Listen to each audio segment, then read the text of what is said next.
שלום לכולם. רגע, עוד לא, חכה, אני אגיד לך מתי.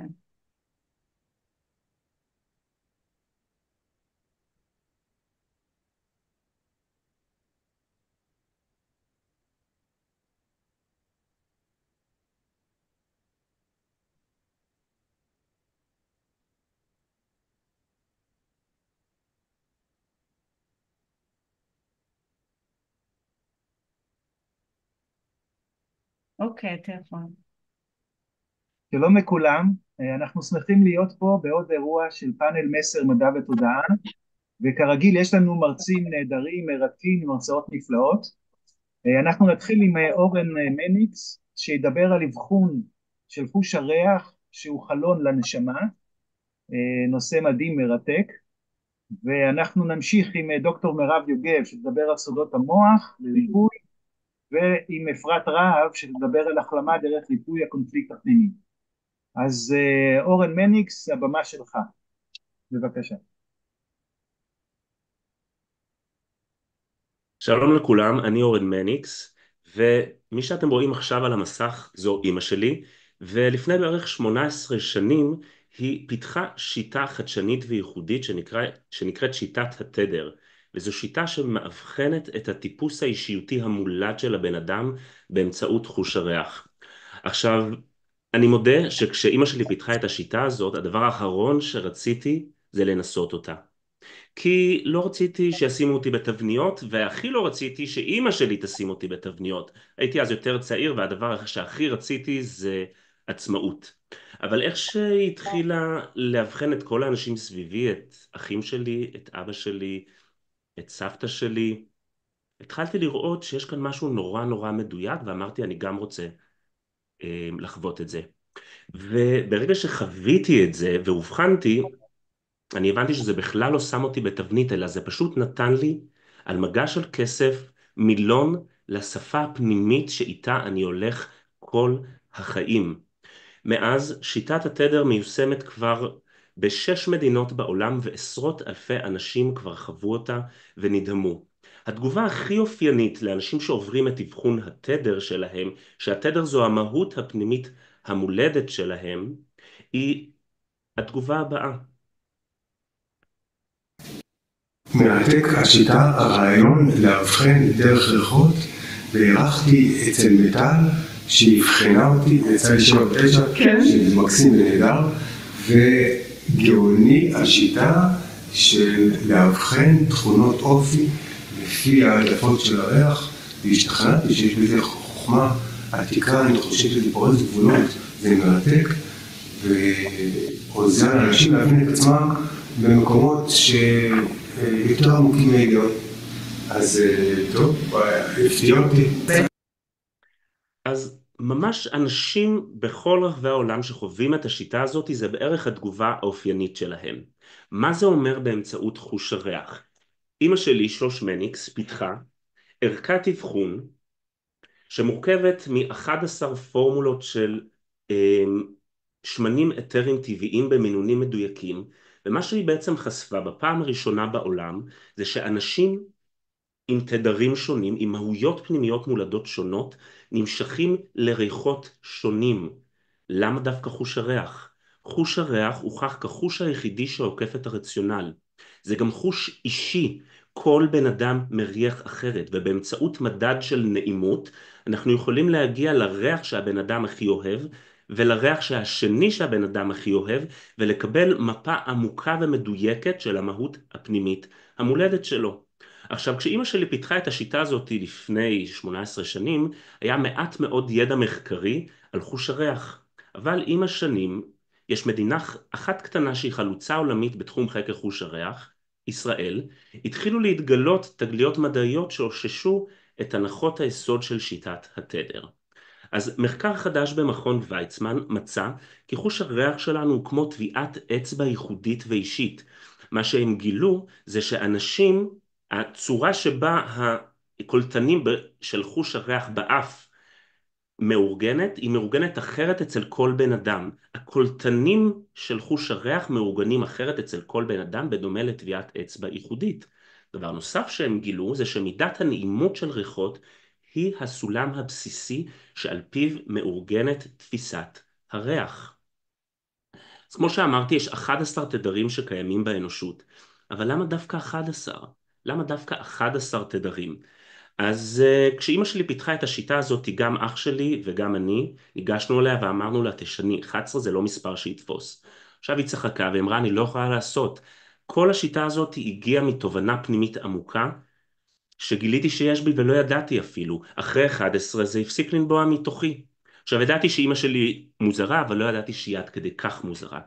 עד שיום אחד היא הרצתה בפני כנס של מורים של רידמן, בית ספר להכשרה בתחום של רפואה משלימה. ובסוף ההרצאה היא הרצתה על השיטה הזאת, ניגש אליה בחור חובש כיפה והראה לה משהו שלא היה לה דרך לדעת. אני לא מגיע מבית דתי. הוא פתח לה סידור תפילה, ופתח בתוך תפילה שנקראת פיתום הקטורת, והוא הראה לה שקיימת תפילה עתיקה שמתארת את הקטורת שהיו מקטירים בבית המקדש. והוא הראה לה שבתפילה הזאת כתוב 11 סמנים היו בה. והוא המשיך לספר לה ואמר שבפנימיות התורה בעצם מדובר שסממני הקטורת מייצגים 11 סוגי נשמות שיורדות לעולם. וככה בעצם הבנו למה שיטת התדר כוללת 11 תדרים. מאז יצאנו בפרויקט Many Smile 1 מיליון, שהמטרה שלו היא להגיע למיליון האנשים הראשונים שיעברו את אבחון התדר שלהם ויקבלו כלים משמעותיים לחיים איתם. ואני כאן במסגרת הפרויקט הזה. הנה 11 התדרים.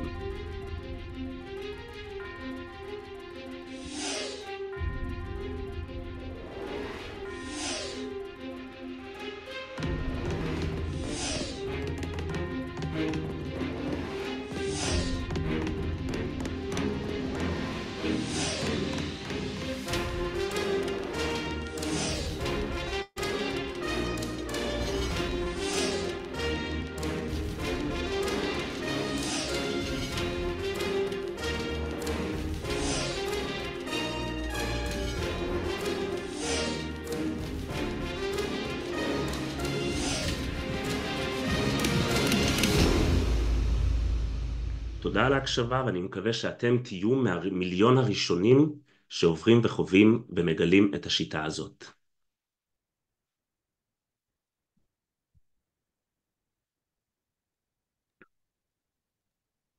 תודה רבה אורן, באמת נושא מרתק, באמת מידע מרתק, ואני רואה שיש התפתחויות. אני מכיר אותך כבר הרבה שנים, ואני רואה שיש התפתחויות והדברים מתקדמים, ואני שמח לשמוע את זה. אז התחלנו את ההרצאה בריח טוב, ואנחנו ממשיכים עכשיו ועוברים לדוקטור מירב יוגב, שנתנה אצלנו הרבה פעמים הרצאות במכון הבינתחומי למדע ותודעה, גם אורן אגב נתן, ואנחנו עוברים לדבר על סודות המוח לריפוי ולאיכות חיים מטיבה, נושא מרתק, מעניין. הבמה שלך מירב, בבקשה.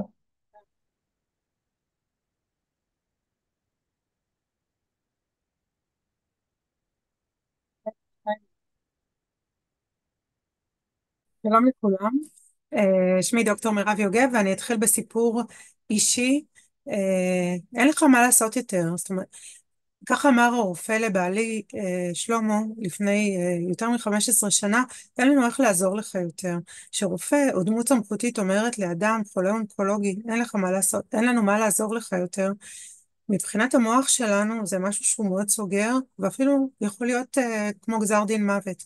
ואני באותה תקופה לקחתי את המשפט הזה פנימה, וחשבתי מה אני יכולה לעשות, מה אני יכולה לעשות אחרת. באותה תקופה סיימתי זה הייתי אחרי הדוקטורט שלי בפקולטה לרפואה בטכניון, ועבדתי בחברת סטארט-אפ שמפתחת אמצעים אונקולוגיים, יכול שזה מקרה או לא במקרה שתגידו, והחלטתי שאני צריכה לרתום את הידע שלי בתחום מדעי המוח, זאת ההתמחות שלי, ולראות איך המוח שלנו בעצם יוצר מחלות, ואיך הוא מרפא את המחלות. במשך השנים חקרתי את הנושא, היום אני חוקרת גם באקדמיה, וגם לקהל הרחב, וגם יש לי קליניקה שבה אני מטפלת באנשים, ובעצם עוזרת להם להבין את שפתו של המוח. מסתבר שהמוח מדבר איתנו באמצעות הגוף. אנחנו מכירים את זה שיש לנו לפעמים פרפרים בבטן, או כל מיני תחושות. אבל המוח מדבר איתנו לא רק באמצעות התחושות שלנו, אלא גם באמצעות המחלות, ואני אסביר את זה. אני אתן לכם דוגמה. אדם הולך במדבר, והוא מאוד מאוד צמא, 3 ימים הוא לא שתה מים, זה ממש סכנת חיים. האדם נמצא בסכנת חיים, ופתאום הוא רואה מרחוק שלולית של מים, הוא מתקרב לשלולית המים, והוא רוצה לשתות, הוא להוט לשתות, הוא יודע שהמים האלה יצילו את חייו, אבל הוא מסתכל פנימה והוא רואה שהשלולית מלאה בבוץ, רימות ותולעים. האם הוא ישתה או לא ישתה? אז עכשיו בבית שלנו הנוח אנחנו יכולים לעקם את האף, אבל באותו רגע כל אחד מאיתנו ישתה כדי להציל את חיינו. ככה המוח שלנו פועל. המוח שלנו הישרדותי והוא יציל אותנו ברגע הקרוב, גם אם זה במחיר של לעוד שבוע אדם ששותה מהמים המזוהמים יהיה לו כאבי בטן ושלשולים. זאת אומרת, המוח שלנו תמיד יעסוק בהצלה שלנו ברגע הנוכחי, לא משנה מה יקרה אחר כך. ככה גם המוח יוצר מחלות. ברגע שאנחנו נתקלים בקונפליקטים, אירועי חיים משמעותיים, למשל, אדם שפיטרו אותו מהעבודה, אדם שנפטר לו מישהו קרוב, יכול להיות אדם שהתגרש, כל מיני קונפליקטים, לכל אחד מאיתנו יש סיפורי חיים משמעותיים. ברגע שהמוח נתקל בזה, הוא ינסה לשנות את המציאות כדי להציל את האדם. עכשיו, הוא לא יכול לשנות את המציאות החיצונית לנו. הוא לא יכול לגרום לזה שאדם שפיטר אותנו אולי לא יפטר אותנו, הבן זוג שעזב אותנו לא יעזוב אותנו. הדבר היחידי שהמוח יכול לעשות זה בעצם להשרות או ליצור שינוי פיזיולוגי באיברים בתוך הגוף שלנו. והוא תמיד ייצור שינוי פיזיולוגי באיבר שמבחינתו אמור לתקן את הבעיה.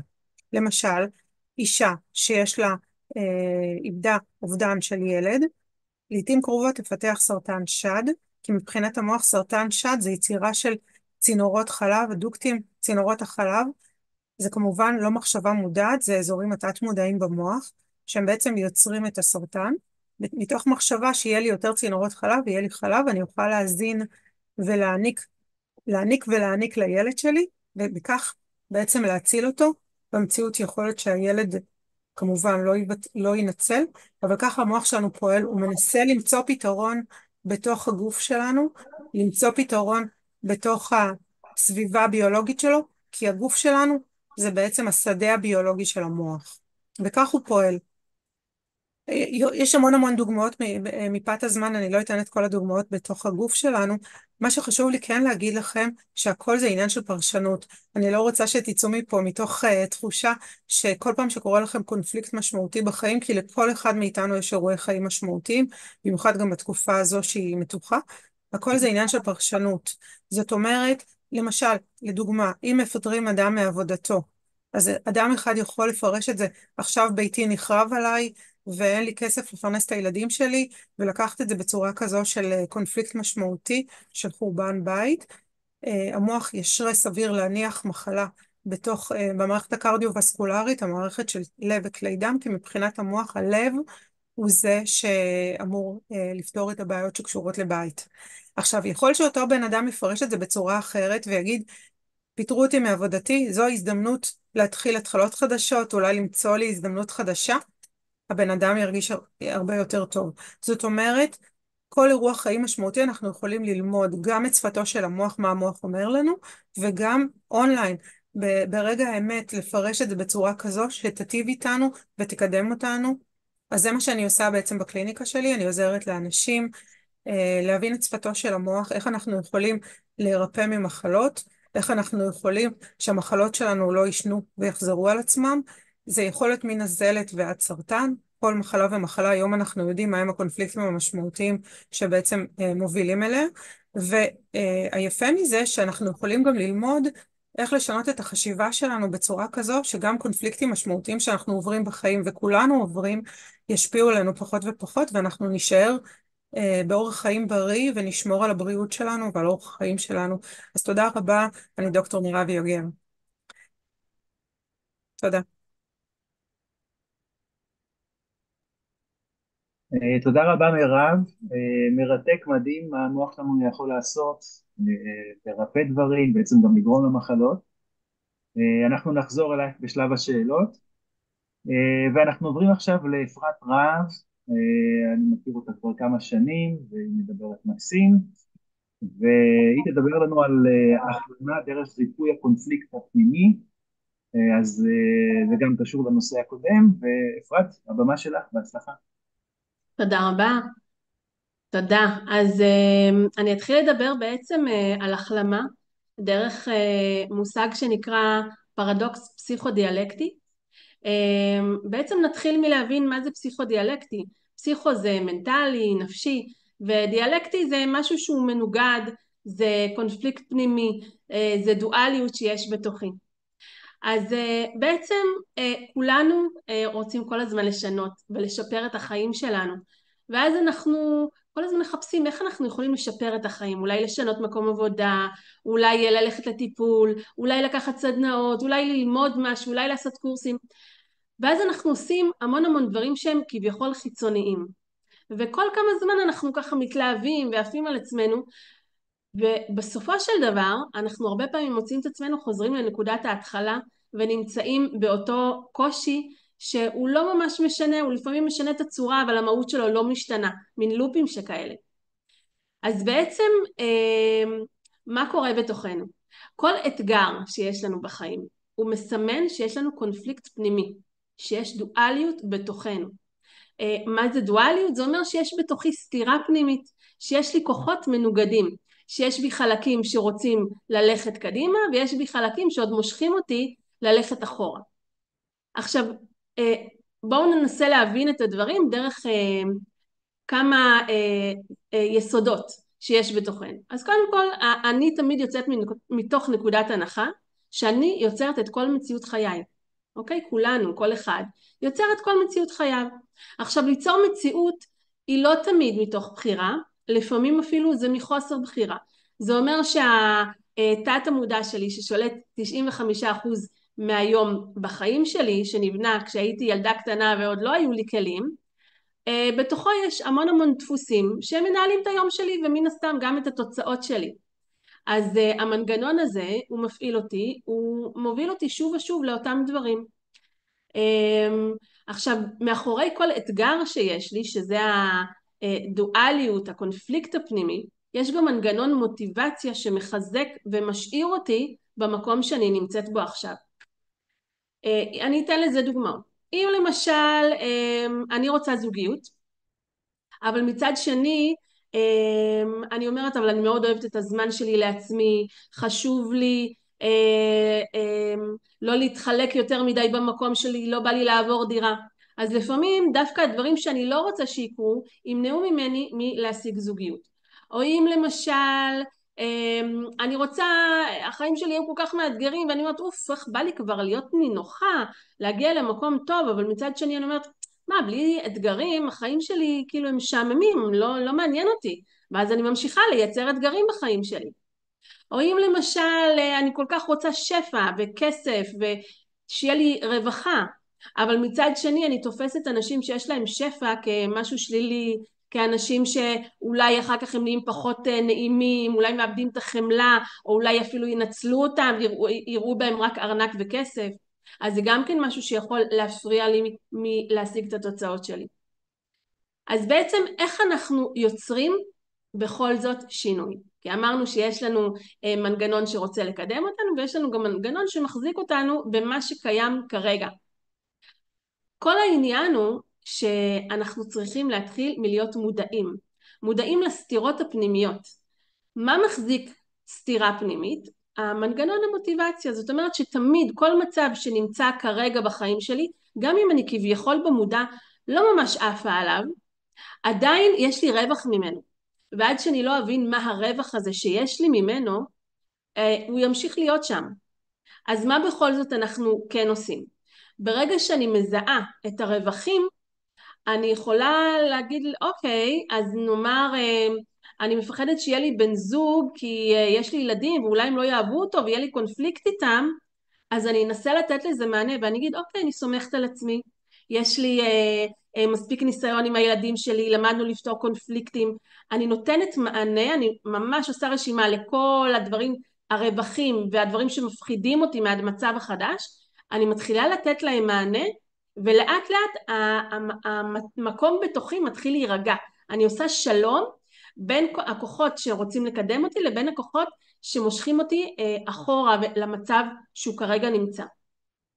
אז מה בעצם תהליך של שינוי? אז כולנו נורא רוצים להשתנות, כולנו רוצים שינוי, אבל כולנו קצת לא אוהבים להשתנות. למה? כי שינוי קודם כל מוציא אותנו מאזור הנוחות, ולא כיף לנו, ואנחנו מעדיפים שמשהו בחוץ ישתנה. אבל לא, כדי לעשות תהליך שינוי ולקבל תוצאות חדשות, אנחנו חייבים להשתנות מבפנים. אז איך מתחיל שינוי? הוא מתחיל קודם כל מהרצון שלי, שיהיה לי באמת לשים לי ככה, לקחת אחריות על החיים ולהגיד, הכל אני יצרתי ואני יכולה גם ליצור עכשיו דברים אחרים שמותאמים יותר למה שאני מעדיפה היום, ולא לדפוסים שהיו לי פעם. אני צריכה להיות מוכנה לוותר על אזור הנוחות שלי. אני צריכה להציב לעצמי מטרה שהיא מאוד מאוד חשובה ושיהיה לי שווה להתאמץ עבורה.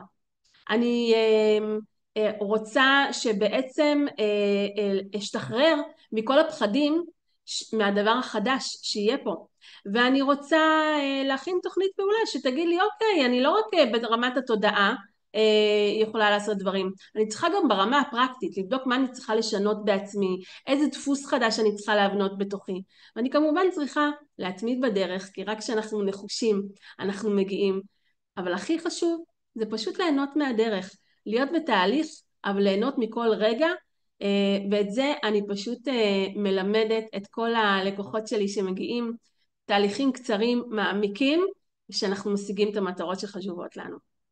תודה. תודה רבה לאפרת, שלימדה אותנו על הקונפליקטים שלנו. אנחנו יודעים שיש בישראל קונפליקט הרבה יותר גדול, אני מקווה שגם אותו נרפא בקרוב. אז שמענו פה את שלושת המרצים. או נכריע. או נכריע, אוקיי. שמענו פה את שלושת המרצים, תודה רבה לכם. אנחנו עוברים לשלב השאלות, ואנחנו מתחילים מאורן. אורן, הנושא שלך מרתק, נושא של כן, ריח וזה, ואימא שלך פה סיפרה לנו, כלומר סיפרת על אימא שלך שהגיעה פתאום לתובנות כאלה, איך קורה דבר כזה שפתאום קם בן אדם, קמה אישה, ופתאום באים לתובנות כאלה, זה מגיע מבפנים, מגיע מתקשור, איך זה קורה? אז אימא שלי במשך הרבה שנים, למעשה כל חיים שלה, היא אומרת שהריחות היו מדברים אליה. יש לה חוש ריח פנומנלי. ומאז שהיא ילדה היא זוכרת שהריחות תפסו חלק מאוד משמעותי בחיים שלה. עם השנים היא הלכה ולמדה כמעט את רוב תחומי הרפואה המשלימה, אבל יש תחום אחד שכשהיא שמעה שהוא קיים היא לא חיכתה אפילו דקה והיא נרשמה אליו, וזה ארומותרפיה. ככה היא הגיעה בכלל והיא הבינה איך את המטריה הזאת של השמנים האתריים. יום אחד ניגשה אליה חברה שלה שהיא גם מטפלת וביקשה להתייעץ לגבי מטופלת שלה. אז אמא שלי אמרה לה, תקשיבי, תני לה להריח את זה, את זה ואת זה, ואם היא אוהבת את זה, אז זה אומר שהיא בן אדם מסוג כזה והיא צריך לטפל בה ככה. חברה הלכה, ניסתה את זה, זה עבד בצורה מדויקת, והיא חזרה לאמא שלי ושאלה אותה, תגידי, מה זה? מה הדבר הזה שעשית? אז אמא שלי, שהיא בן אדם יותר רגשי משכלי, או יותר רגשי ממובנה, היא אמרה לה, תקשיבי, אני למדתי המון שיטות, אני כבר לא זוכרת מה למדתי איפה, אבל בטח למדתי את זה באחת השיטות. ואותה חברה הלכה ובדקה וראתה שזה לא קיים בשום מקום. והיא הלכה וסיפרה את זה לאמא שלי, ואמא שלי הייתה מאוד מופתעת, כי הייתה בטוחה שהיא למדה את זה איפשהו. אז היא אמרה לעצמה, אוקיי, אני הולכת לעשות שכן תהיה שיטה כזאת. היא חזרה הביתה, פרסה את כל עשרות הבקבוקונים של השמנים האתריים שהיו לה, פתחה טייפ מנהלים, זה היה נקרא אז, שמה לידה, עצמה עיניים, התחילה להריח, ופשוט דיברה את מה שהיה ברור לה. וככה זה צריך אחוז מזה, ככה זה אחוז מזה, ומזה צריך אחוז כזה, זאת תהיה פורמולה אחת. מי שאוהב את זה, הוא יאהב את זה, כי מה שיש לו בנפש זה את זה, את זה ואת זה. אוקיי? וזה פשוט ידע שהיה קיים אצלה המון שנים, היא לא ידעה בכלל שהוא חדשני ושהוא חדש, היא חשבה שהיא למדה אותו, וכך היא הלכה והיא הבנתה את השיטה. מה שמצחיק זה שבגלל שהידע הזה היה קיים בה, היא פיתחה את השיטה עוד לפני שהיא הכירה אנשים עם התדר הזה, וכך היא הלכה והבחנה אנשים, קראה להם את מה שיצא ממנה, והם אלה שהסבירו לה מה שיצא ממנה. היא לא את הכל הבינה, אבל הם הבינו והם פירשו בפועל איך זה נראה בחיים. מרתק, מדהים.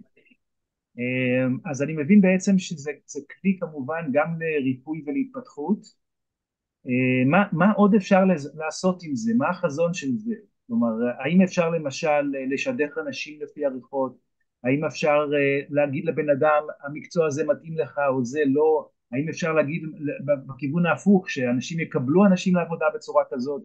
מה הלאה? הדבר הכי משמעותי לדעתי שהדבר הזה עושה, זה מאפשר לאנשים להבין את עצמם, ומאפשר לאנשים להבין את המשפחות שלהם. זה בעצם יוצר שלום בתוך משפחות, כי ברגע שיש הבנה, אנחנו יכולים לדעת איך לתפעל את הדבר הזה שנקרא המשפחה שלנו. ברוב המשפחות אין תדרים זהים. גם אם יש תדרים שחוזרים על עצמם, אבל כל אחד הוא תדר שונה. ובתור למשל אימא, שמאוד חשוב לה היחסים במשפחה, אבל אין לה מילון לשפה הפנימית של כל חברי הבית. ולכן זה פוגע גם, כשאין לה את זה, זה פוגע גם ביחסים עם הילדים וגם בזוגיות. אני אתן לך דוגמה, אני תדר 6, עוצמת הפנימיות, זה אנשים שהמהות שלהם זה עומק ופנימיות, אוקיי? אנחנו יכולים לראות את זה כאן, אוקיי? זה עוצמת הפנימיות. עכשיו, אשתי היא תדר 10, התמזגות. עוצמת הפנימיות זה אנשים שהטבע שלהם זה להיות בתוך עצמם, בתוך הפנימיות שלהם. אנשי התמזגות זה אנשים שהטבע שלהם זה להתמזג ולהתחבר. עכשיו, לא סתם נמשכנו אחד לשנייה, כי אנחנו משלימים, יש כאן איזו אנרגיה קוטבית שמשלימה ויוצרת משיכה. אבל זה גם יוצר קשיים, כי אם היא לא יודעת מה התדר שלי, היא לא תבין למה אני פתאום פוף, סוגר את הדלת, סוגר את השער, מוריד את המסך. ואם אני לא הייתי מבין את התדר שלה, לא הייתי מבין למה היא כל כך מכוונת חיבור. למה היא רוצה את החיבור במינונים כל כך גבוהים. אבל ברגע שמאבחנים את זה, פתאום יש איזשהו מורם מסך. אנחנו יכולים לראות את האנשים כמו שהם חווים את עצמם, בלי שהם יודעים להגיד את זה בכלל. זה היתרון המרכזי של זה. בנוסף, כמובן בהירות בקריירה ובהגשמה המקצועית, והכי חשוב ביחסים שלי עם עצמי. זה בעצם שם את האצבע על הייחודיות שלי, שהיא גם השוני המרכזי שלי, שבגינו הרגשתי חריג כל השנים. אוקיי? אני לא הבנתי פעם למה אני כל כך כבד, אוקיי? אני מתעסק בדברים נורא נורא עמוקים מאז שאני ילד, אבל הייתי בהלם שלא כל הילדים הם כאלה, והרבה פעמים הרגשתי כמו ילד זקן ומשעמם. זה מה שהרגשתי, כי כולם רצו מסיבות, רצו לבלות, רצו דברים שהם מותאמים לגיל, אבל אני רציתי משהו אחר, ונוצרה לי שם איזושהי שריטה שעד שלא הבנתי מה המקור של התופעה הזאת, ולא הסכמתי לעשות תהליך עם זה בכלים של שיטת התדר, השריטה הזאת המשיכה להפעיל אותי, וזה נתן לזה ריפוי. מדהים, זה בדיוק חלון לנשמה, כמו שהנושא של ההרצאה שלך. בוא נפתח את השאלות גם למרצים האחרים. מירב ואפרת, יש לכם שאלות לאורן? נראה את העניין של האבחון ואיך מתבצע הטיפול בעצם. אז ברגע שאנחנו מאבחנים את התדר של המולד של הבן אדם, יש לכל תדר המלצות לעבודה, שהן אישיות עבורו. למשל, התדר שלי, תדר 6, עוצמת הפנימיות, זה אנשים של עומק ופנימיות, וחלק מהדברים שמופיעים בעקבות המהות הזאת, זה שהם הרבה פעמים חושבים במונחים של 0 או 100. ואז הם הרבה פעמים לא יצאו לדרך, כי הם ירצו לדעת הכל 100% לפני שהם טובלים את האצבע במים. מה שמשאיר אותם הרבה פעמים תקועים.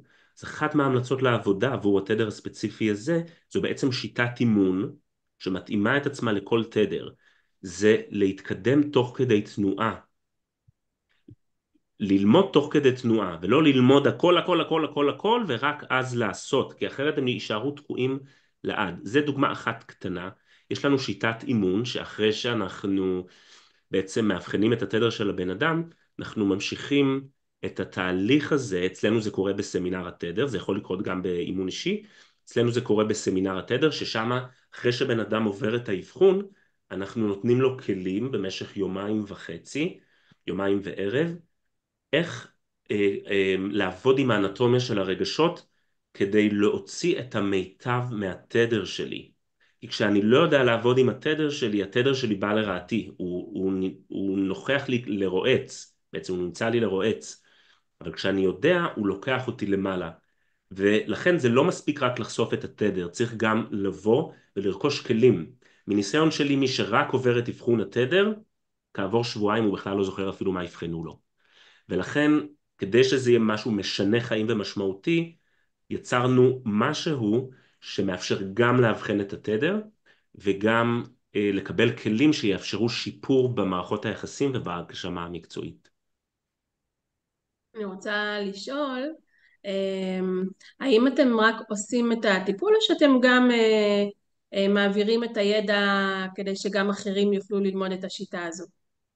אז אנחנו באמת עושים שני דברים, אנחנו עוזרים לאנשים עם החיים שלהם, ואנחנו מכשירים מאמנים לעשות את זה עם אחרים. יש לנו מאבחנים ומאמנים של שיטת התדר שפרוסים בכל הארץ ובחלק ממדינות העולם, ככה שלא מעט אנשים בסופו של דבר גם בוחרים לבוא ולעבור את ההכשרה המקצועית, וגם אם לא עוסקים בזה, הם מיישמים את זה במשפחות שלהם. וחלקם באמת עושים את זה, ויש היום מאמנים מאוד מוצלחים ומאוד טובים בשיטה הזאת. תודה רבה אורן, באמת נושא מרתק מדהים, ותודה רבה מיוחדת לך שהסכמת להגיע לפה למרות שאתה לא מרגיש כל כך טוב, אז אני מקווה שתריח משהו ויעזור לך בריפוי, רעיון מעולה. או שהנשים הנכבדות פה גם יפעילו את קסמיהם ויעזרו לך בריפוי. אז הרבה הרבה הרבה בריאות. אנחנו עוברים לדוקטור מירב יוגב, שדיברה על סודות המוח. בעצם מה שאת אומרת זה שהמוח בעצם הוא זה שיצר את המחלה ולכן הוא גם יכול לרפא אותה? ככה המוח יוצר את המחלות שלנו ולכן הוא יכול לרפא אותן. גם מחלות שנחשבות חשוכות מרפא או מחלות שהפרוגנוזה שלהם היא קשה, אנחנו יכולים בהחלט כמובן בשיתוף פעולה ובהבנה לסייע, כן. אוקיי, יפה. זו תפיסה אגב שקיימת בהרבה שיטות אחרות, שהתודעה היא בעצם זאת שגורמת לבעיה, ולכן ככה בעצם זה לא כמו פלסטר ברפואה, שהרבה פעמים לוקחים כדור או עושים טיפול מסוים שיכול גם להזיק, אלא אנחנו נכנסים פנימה ואז יכולים גם לרפא. היום גם עם התפתחות המדע מאוד תומך בזה, כי אנחנו גם רואים את החקר של המוח שמדבר על הפלסטיות של המוח, כי עד לפני כמה שנים דיברו על זה שתאי מוח מתים, הם לא מתחדשים, גם אני למדתי כך וגם אני לימדתי ככה בשנים הראשונות שלימדתי, היום יודעים שתאי מוח יש להם את הפלסטיות, יש להם את הגמישות של המוח, יש יכולת להתחדשות, זאת אומרת שהגוף שלנו וגם המוח שלנו יכול לרפא את עצמו וליצור לעצמו מסלולים חדשים, ועוד תחום שמאוד מתפתח היום בתחום הגנטיקה, גם כביכול קונבנציונלי, אבל עוד פעם מתחבר לנו גם למדע ותודעה, זה אפיגנטיקה, שאומרת שגם אם ירשנו את הגנים הספציפיים למחלות מההורים שלנו, אז האפיגנטיקה אומרת שהגנים יבואו לידי ביטוי כן או לא, בהתאם לאורח חיים שלנו, בהתאם לסביבה שלנו. זה מה שדיברתי גם קודם, שבהתאם לפרשנות שלנו, הגנים יכולים לבוא לידי ביטוי כן או לא. אנחנו יכולים ללמוד איך לשחק עם זה ואיך בעצם לשלוט בזה. יפה, מדהים. הזכרת את הנושא של מחלות מסוימות או בעיות מסוימות באיברי גוף שקשורים לרגשות. כלומר, לפי מה שאת אומרת בעצם יש איזשהו מיפוי, אולי חד ערכי כזה מוחלט, להגיד אם בן אדם יש לו מחלה X, זה נובע בגלל רגש כזה ולהפך, זה עולה בצורה כזאת זה עובד?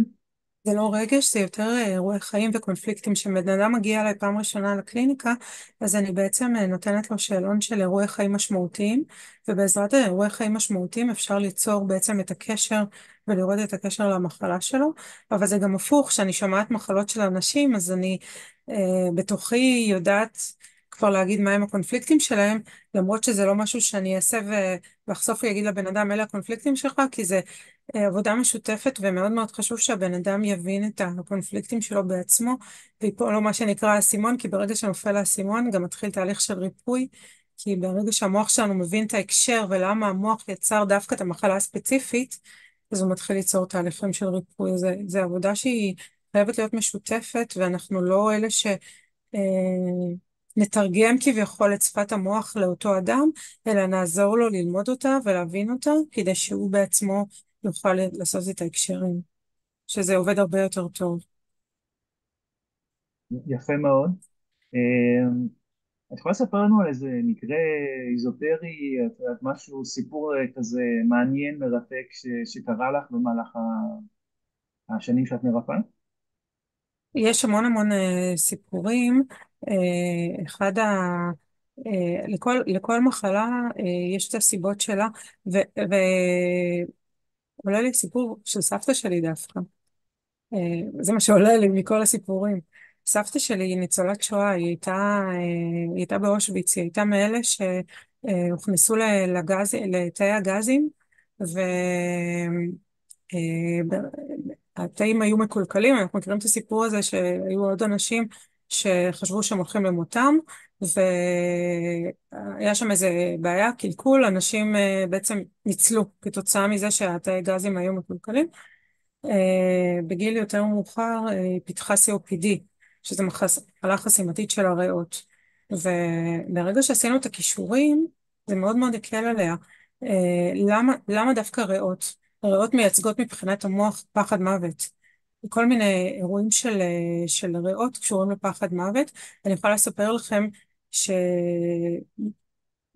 בזמני מלחמה יש הרבה יותר לאנשים דלקות ריאות. תסתכלו על השנה שפעות היו הרבה יותר חזקות, יש עכשיו גם אירועים יותר חזקים של קורונה, כל מיני מחלות שקשורות לנשימה. באירועים שאנחנו חווים פחד מוות, הריאות שלנו מייצגות בעצם את המקום הזה. אני גם רואה את זה אצל ילדים קטנים בתקופות האלה, שיש להם הרבה יותר דלקות ריאות. עכשיו ילדים קטנים, אין להם כביכול קונפליקטים, אבל הם לוקחים על עצמם את הקונפליקטים של ההורים שלהם, ואם אנחנו חווים פחד מוות בתקופה הזו, ילדים יקחו על עצמם. אם אני חוזרת לסבתא שלי, אז הפחד מוות מזה שהם הולכים כבר ידעו באותה תקופה שהמקלחות של הגזים, תאי הגזים הם מובילים למוות, והם הלכו מתוך התחושה הזאת. אז זה מראש, ככה המוח שלנו בעצם פועל, הוא יצר חסימה בריאה, כי אם הייתה לי חסימה, הגזים האלה לא היו יכולים להיכנס לתוכי. אז ככה המוח שלנו בעצם פועל, הוא מוצא פתרונות איך אני יכולה וליצור מקומות בתוכי שיחסמו את זה. וברגע שעשינו את הקישור, אז היא חוותה הקלה. ככה אני אספר את הסיפור הזה, כי סיפורים אחרים מהקליניקה הם סיפורים מאוד מאוד אישי.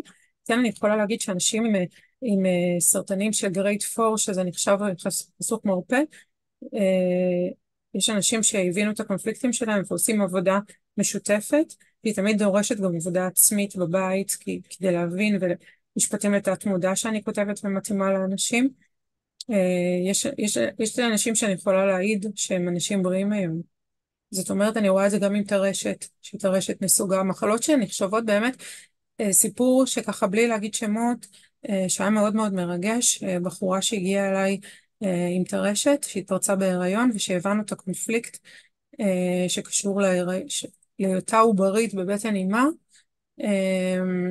שטרשת קשורה למקום של מניעת תנועה. אנחנו רוצים למנוע תנועה ממישהו, ואני לא אספר יותר פרטים כי זה סיפור אישי, אבל שאני ראיתי את ה-MRI שלה אחר כך שהיא באה אליי לפגישה, וכבר לא היו את המוקדים של הדמיאליניזציה, אני בעצמי הופתעתי, כי גם לי יש את הכובע של חוקרת מוח באקדמיה, ואני יודעת שזה מה שמלמדים אותנו, שברגע שמתחילים התהליכים, נכון שיש נסיגה לפעמים של מיילין ויודע לרפא את עצמו, אבל עדיין מופיעים על הנקודות האלה, וזה מאוד הפתיע אותי. הרופא קרא לזה נס או משהו שקרה שם. אני יודעת שזו הייתה עבודה משותפת שלנו, שלי, שלה ושל אמא שלה. עשינו שלושתנו את התהליך הזה על המקום של העוברות שלה וההבנה של מה שקרה שם.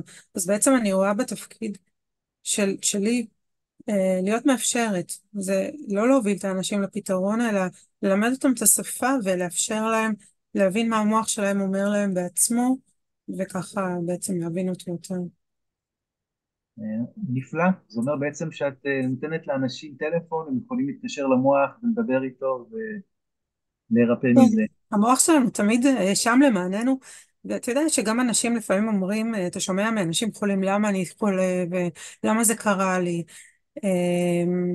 המוח שלנו, אם אנחנו נבין שהמוח שלנו אף פעם לא הולך לרעתנו, וגם מחלות קשות שנראות לנו ומסכנות חיים, באמת הן מסכנות חיים, מטרת העל של המוח היא להציל אותנו, ואם נבין את זה ונלך איתו ונעזור לו להציל אותנו, אז המחלות שלנו גם יהיו סוג של שפה שאפשר להקשיב לה, והיא בעצם סוג של מתנה אפילו, שניקח את הידע ונוכל להשאיר את התופעות הפיזיות בצד, רק את הידע ולהתקדם מזה. יפה מאוד. אפרת, יש לך איזושהי שאלה לשאול את מירב?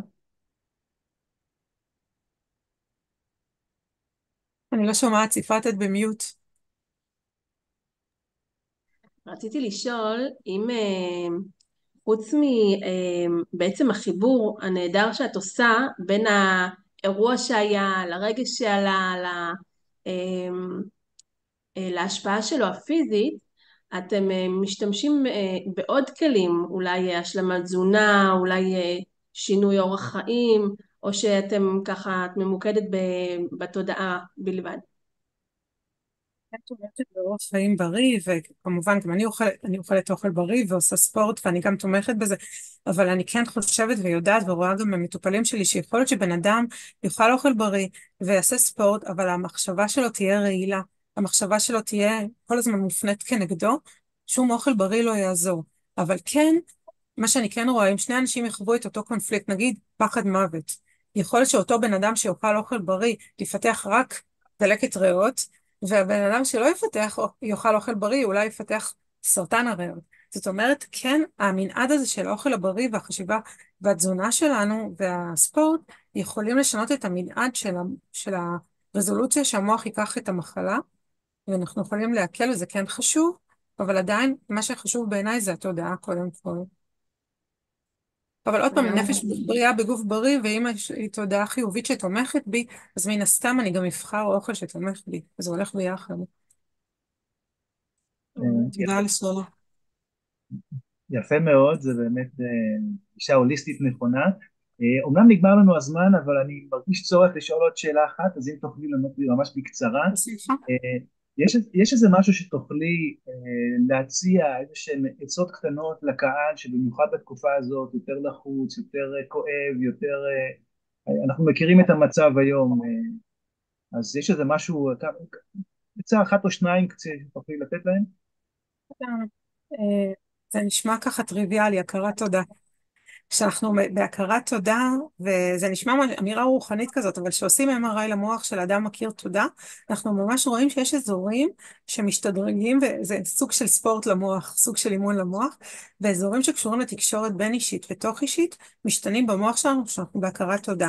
אז אנחנו רואים את זה מכל הדתות, יש מודה אני לפניך וברכת המזון, אבל פשוט גם בימים הקשים האלה, והלא פשוטים, לקום בבוקר ולכתוב לעצמי במחברת, לקחת איזו מחברת יפה ולכתוב לעצמי על דברים כן טובים שקרו לי, ודברים שבכל הסיטואציה הזו אני כן מודה עליהם. למה אני אומרת לכתוב? כי יש לנו חיישנים בקצות האצבעות שישר מחוברים למוח, ואז התדר למוח, בעצם פיזיולוגית, החשמל שזורם, המערכת העצבים שלנו חשמלית, משפיע על המוח שלנו הרבה יותר מאשר אם אני רק אומרת את התודות, ואני ממליצה גם לכתוב. ואפילו לא במחשב בעיקרון, כי זה יוצר תדר יותר גבוה במוח ומשפיע יותר טוב על המוח, ואז המוח שלנו מבין שאנחנו ממוקדים בטוב. עכשיו, במוח שלנו יש מסננת בגזע המוח שנקראת, אזור במוח שנקרא RAS, והוא בעצם מתמקד במה שחוויתי בפעם האחרונה, כך הוא יודע במה להתמקד. אז אם אני אשדר לו שאני מתמקדת בטוב, ה-RAS שלי יסנן לי מתוך המציאות את הטוב, כי אנחנו יודעים שגם בתקופת המלחמה יש אירועים טובים ויש אירועים פחות טובים. אז למה שלא נעזור למוח שלנו להתמקד בטוב ובעצם ישדר לנו את הדברים הטובים יותר? פחות לשמוע חדשות, כשאנחנו שומעים חדשות יש לנו פרצים אינסופיים של אדרנלין שמורידים לנו ומחלישים את מערכת החיסון שלנו וגורמים לנו להיות חולים. אז בתקופה הזאת פחות לשמוע חדשות ויותר להתמקד במה שכן טוב לנו ומה שעושה לנו טוב. אפשר לדבר על זה שעות, אבל מפאת הזמן אני אעצור. כן, בהחלט. וואו, תודה רבה. זה מדהים לדעת שהדברים הרוחניים האלה, כמו הכרת הטוב, אני עושה את זה כל בוקר, אז מדהים לדעת שיש איזו הכרה מדעית במחקרי מוח. אז באמת, תודה רבה. כן, אה, תודה. נפלא. אז אנחנו עוברים עכשיו לשלב השאלות, למרצאה השלישית, לאפרת. אפרת, דיברת על החלמה דרך ריפוי הקונפליקט הפנימי. בעצם מה שאת אומרת זה שהדרך לריפוי זה להבין בעצם מה מפריע לנו להתקדמות. זה בעצם אגב משהו שקיים, אני חושב, אני מכיר את זה ב-NLP, שלפעמים שאתה רואים שבן אדם שמאוד מאוד תקוע, אז שואלים אותו בעצם מה הרווח שלך מזה, ואז כשהוא מבין את הרווח הוא יכול לרפא. אז את מדברת על משהו דומה? אני מדברת על משהו דומה. אני אתחבר רגע למה שמירב דיברה, ואני אומר שבעצם אנחנו בחיים כאילו כמו רוצים להגיע ממקום X למקום Y, אנחנו נכנסים לרכב שלנו, ואנחנו יודעים להתניע, ויודעים לשים הילוך, ויודעים ללחוץ על הגז, וכאילו משהו לא זז, ואנחנו לא מודעים לזה שיש לנו הנדברקס מורם. עכשיו ההנדברקס הוא יכול לפעמים להיות רווחים והפסדים שיש לי כוחות שבעצם אומרים לי לא, מה שכאן הוא מה שנכון ואני לא מודעת לזה ולכן אולי באמת זה טוב עבורי, ואז אולי אני יכולה לוותר על המטרה שאני רוצה.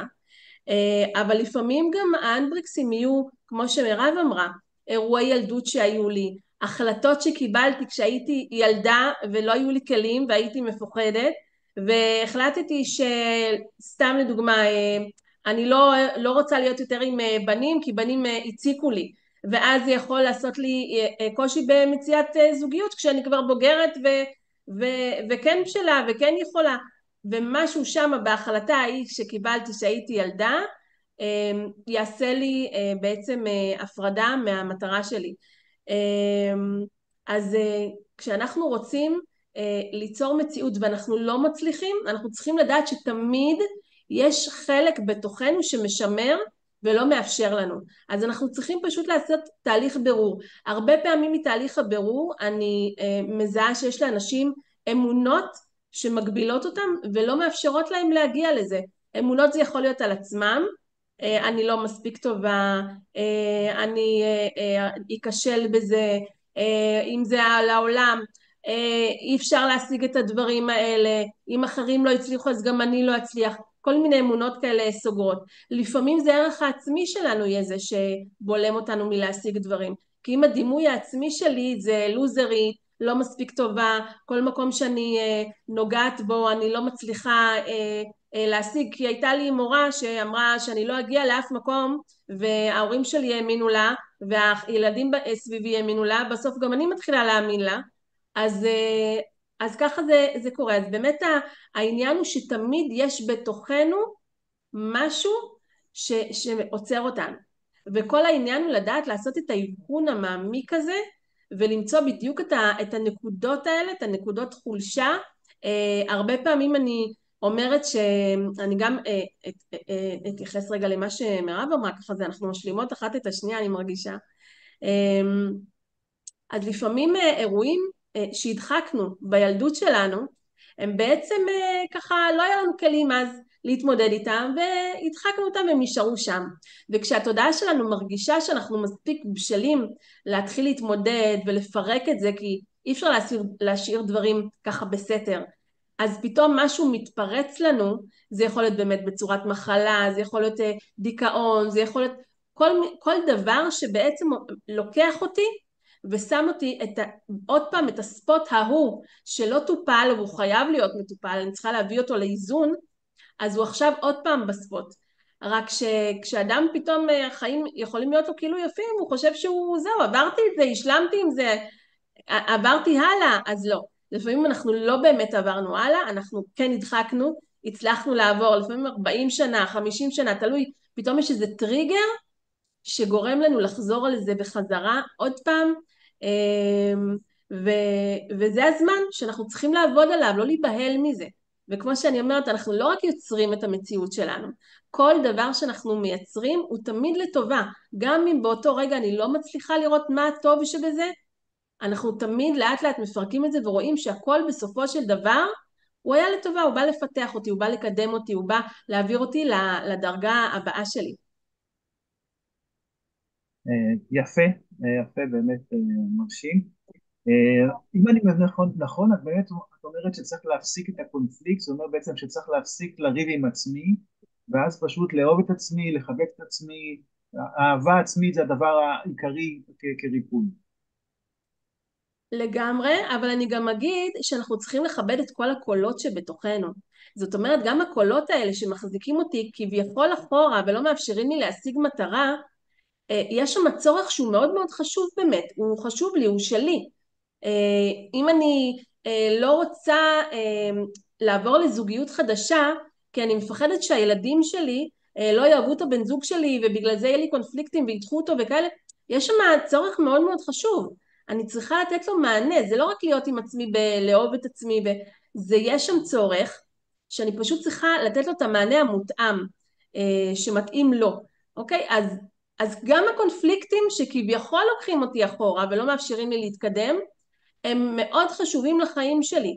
אני פשוט לפעמים לא שמה לב אליהם, לא נתתי להם את המענה, הזנחתי אותם, ואז ברגע שאני מבינה שאני לא מצליחה להשיג משהו ואני נותנת מקום ואני אומרת אוקיי, עכשיו אני פתוחה, אני רוצה להקשיב, אני רוצה לראות את כל הקולות שלי ולתת לכולם מענה כי מגיע להם, כי הם כולם רוצים את טובתי בסופו של דבר, גם פחד רוצה את טובתי, אוקיי?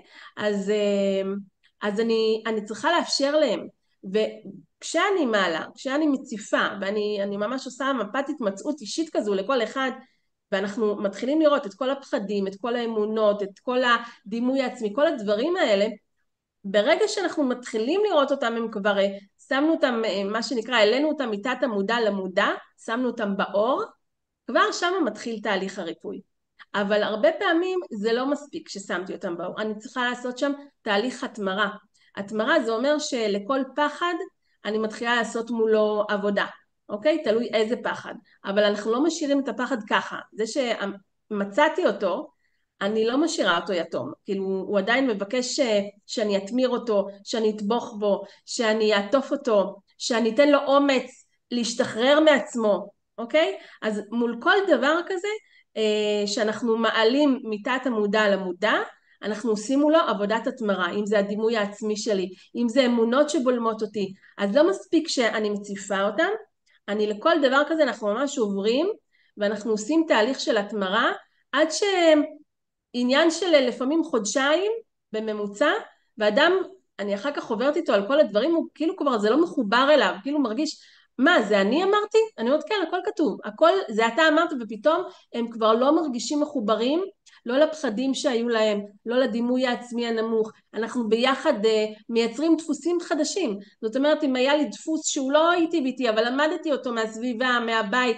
לא משנה איזה דפוס זה, של אמונות, של התנהלות, של תגובות, של פרשנות של המציאות, ברגע שאנחנו רואים שיש לי איזה דפוס שהוא מעכב אותי, שהוא לא מיטיב עם החיים שלי, שהוא לא בבחירה המועדפת שלי, אנחנו מחליטים על אוקיי, אז בואו נבנה דפוס חדש. מה זה הדפוס הזה שיעשה לי טוב, שאני אקום בבוקר והוא ימלא אותי בשמחה, שאני ארגיש טוב עם עצמי. ואז גם על זה מתחילים להתאמן ובונים תוכנית פעולה ומתחילים להתמיד בה.